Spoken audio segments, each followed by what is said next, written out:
क्षरपुरुष आणि अक्षर पुरुषाला दोघांनाही सांगितलं, की तुम्ही त्या अचिंत्याच्या द्वीपामध्ये राहा. त्या दोघांनीही आज्ञेचं पालन केलं आणि तिघे कोण? अचिंत्य, अक्षरपुरुष आणि क्षरपुरुष, ज्याला क्षरब्रह्मही म्हणतात.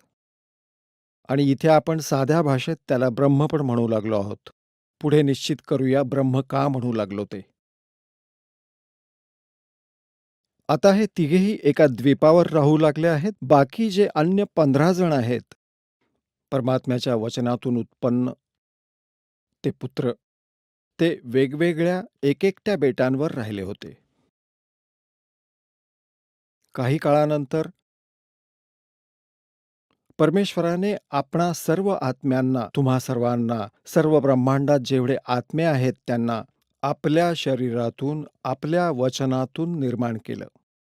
आणि तिथे आपण तेजोमय शरीरात विद्यमान होतो. प्रकाशमय शरीर आहे आपलं. म्हणजे तेजोमय शरीर आहे, एका तत्वापासून बनवलेलं आहे. त्यात नाडी, ते शुक्रम अकायाम ऐसनाविरम, म्हणजे जसं आपलं शुक्रापासून बनलेलं शरीर नसतं, ते आईवडिलांच्या संयोगातून बनतं, ज्यात नाडीचा वगैरे जुगाड जोड नसतो, नाडीतंत्र नसतं.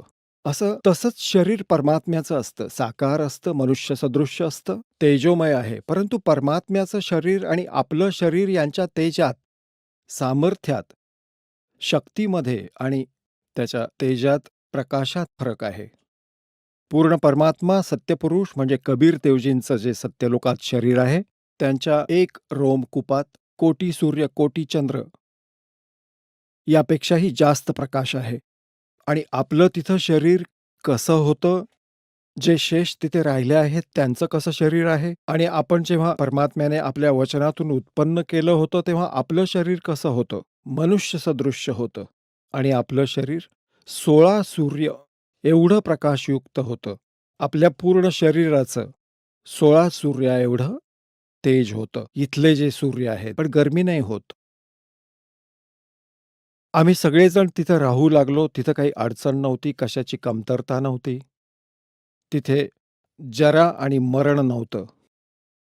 तिथे जन्म मृत्यू होत नव्हता आणि म्हातारपण सुद्धा येत नव्हतं तिथे. आता पुण्यात्म्यांनो, विचार करा, की आपण इथं किती दुःखी आहोत आणि तरीही आपण हा विचार करतो, की आपला मृत्यू होऊ नये. आणि आपल्याला तर माहीतच आहे, की मृत्यू तर नक्कीच होणार. इथलं ते विधान आहे आणि तरीही आपली मरायची इच्छा नाहीये.